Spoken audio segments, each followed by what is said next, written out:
بسم الله الرحمن الرحيم.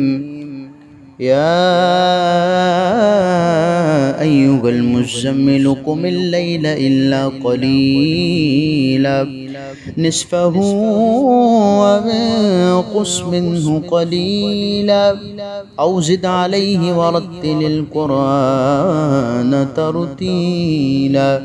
إنا سنلقي عليك قولا ثقيلا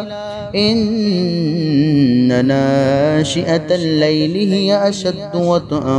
وأقوم قيلا إن لك في النهار سبحا طويلا واذكر اسم ربك وتبتل إليه تبتيلا رب المشرق والمغرب لا إله إلا هو فاتخذه وكيلا واصبر على ما يقولون واهجرهم هجرا جميلا وذرني والمكذبين أولي النعمة ومهلهم قليلا إن لدينا أنكالا وجحيما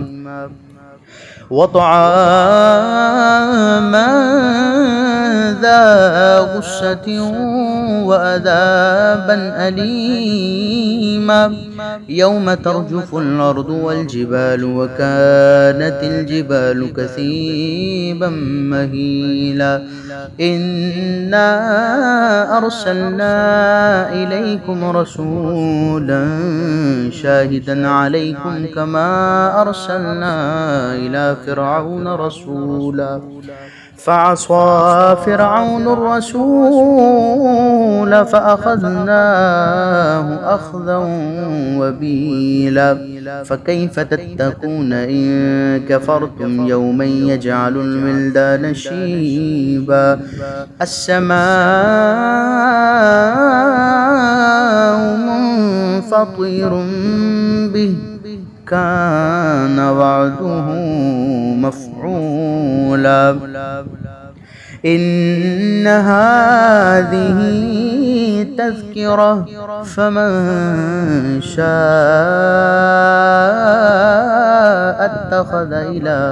ربه سبيلا إن ربك يعلم أنك تقوم أدنى من ثلثي الليل ونصفه وثلثه وطائفة من الذين معك والله يقدر الليل والنهار علم أن لن تحصوه فتاب عليكم فاقرؤوا ما تيسر من القرآن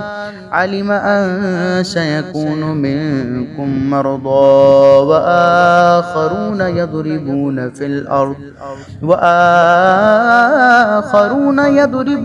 الأرض يبتغون من فضل الله وآخرون يقاتلون في سبيل الله فاقرؤوا ما تيسر منه وأقيموا الصلاة وآتوا الزكاة وأقرضوا الله قرضا حسنا وما تقدموا لأنفسكم من خير تجدوه عند الله هو خيرا وأعظم أجرا واستغفروا الله إن الله غفور